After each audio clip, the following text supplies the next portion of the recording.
আল্লাহ, আমি সব কিছু তোমার কাছে রাইখা দিলাম। তুমি তো জানো ভাই বেরাধারণ বলে শুনো রে কাহালিয়া।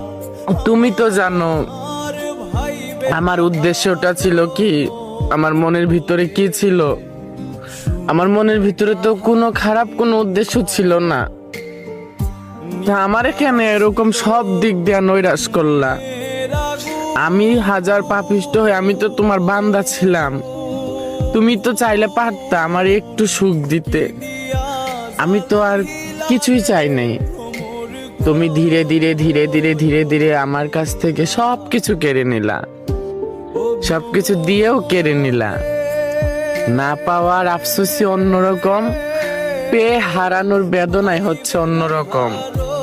সেটা তুমি ভালো জানো।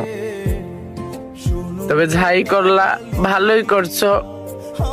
জীবন যতদিন চলে চলুক, তবে কখনো কিছু মানুষকে কখনো আমি ক্ষমা করব না। শুনো রে কাহালিয়া। তাদের ক্ষমা করলে নিভা ছিল আমার নিজের সাথে নিজের অবিচার হবে। যারা আমারে